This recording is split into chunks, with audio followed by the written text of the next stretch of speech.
మంచిర్యాల జిల్లా చెన్నూరు పట్టణంలో కాంగ్రెస్ పార్టీ నాయకులు విలేకరుల సమావేశం ఏర్పాటు చేశారు. మంచిర్యాల జిల్లా చెన్నూరు పట్టణంలో కాంగ్రెస్ పార్టీ నాయకులు విలేకరుల సమావేశం ఏర్పాటు చేశారు. ఈ సందర్భంగా కాంగ్రెస్ నాయకులు మాట్లాడుతూ మంత్రి శ్రీధర్ బాబుపై బీజేపీ ఎంపీ అభ్యర్థి గోమాస శ్రీనివాస్ చేసిన అనుచిత వ్యాఖ్యల్ని తీవ్రంగా ఖండించారు.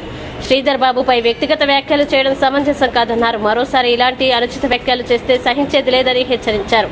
ఈ కార్యక్రమంలో కాంగ్రెస్ పార్టీ నాయకులు పాల్గొన్నారు. దుద్దిల్ల శ్రీధర్ బాబుపై వ్యక్తిగత విమర్శ చేయడం సమంజసం కాదని తెలియజేస్తున్నాం. గోమాస శ్రీనివాస్ నీ చరిత్ర తెలియని ఏం లేదు. నువ్వు మంత్రిలోని గూడూరు ప్రాంతంలో నీ ప్రాంత వాసులను చీకొట్టిన సందర్భాలు ఉన్నాయి.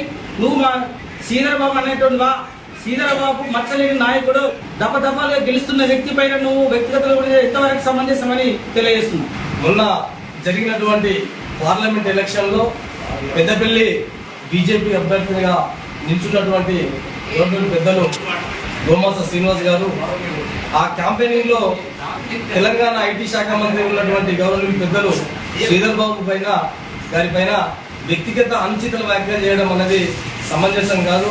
ఎందుకంటే వారి చరిత్ర వాళ్ళ నాన్నగారి నుంచి వాళ్ళ కొడుకు గారిని శ్రీధర్ బాబు గారి నుంచి చూస్తే మచ్చలేని ఒక నాయకునిగా ఉన్నారు తప్ప ఎవరి దగ్గర కూడా దూషించడం కానీ ఎవరి వ్యక్తిగతంగా అనడం కానీ లేకపోతే ఏ విధంగానైనా తీసుకున్నా కూడా వాళ్ళు రాజకీయ పరంగా అందరికీ కూడా సమంజసులే. కాబట్టి అలాంటి వ్యక్తి పైన నువ్వు అనుచిత వ్యాఖ్యలు చేయడం అనేది కరెక్ట్ కాదు గోమాస శ్రీనివాస్ గారు. ఎందుకంటే రాజకీయంలో ప్రతిపక్షం ఉంటుంది, పాలకపక్షం ఉంటుంది. కానీ పాలకపక్షం ఉన్నప్పుడు ప్రతిపక్షాల మీద పడతారు, ప్రతిపక్షాలు పాలకపక్షాల మీద పడతారు తప్ప కానీ ఎవరు కూడా ఎవరి వ్యక్తిగతం గురించి ఎవరు కూడా మాట్లాడే సందర్భాలు లేదు. కానీ మీరు అదే క్యాంపెయినింగ్ లో గౌరవ మంత్రివర్యుల మీద వాళ్ళ తమ్ముల మీద వారి యొక్క మనస్పర్ధలు అంటే వాళ్ళ హావభావాలు దెబ్బతినే విధంగా మీరు వ్యక్తిగతంగా మాట్లాడడం అనేది అది కరెక్ట్ పద్ధతి కాదు.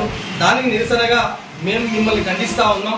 కాంగ్రెస్ పార్టీ తరఫున చెన్నూరు నియోజకవర్గం తరఫున ఏంటిదంటే మీరు చేసే ఏ క్యాంపెయినింగ్లైనా ఏ పార్టీలైనా కూడా పార్టీ పరంగా విమర్శ చేయాలి తప్ప కానీ ఒక వ్యక్తి మీద అనుచిత వ్యాఖ్యలు చేయడం అనేది అది ఎవరికి కూడా పద్ధతి కాదు, అది మంచి సాంప్రదాయం కాదు. కాబట్టి దీన్ని మీరు ఇంకా మళ్ళీ రిపీట్ కాకుండా చూడాలని చెప్పేసి మేము మా కాంగ్రెస్ పార్టీ తరఫున మీకు విజ్ఞప్తి చేస్తా ఉన్నాం. మీ విజ్ఞప్తికే మేము మొదలు పెడతా ఉన్నాం. జై కాంగ్రెస్, జై కాంగ్రెస్, జై కాంగ్రెస్.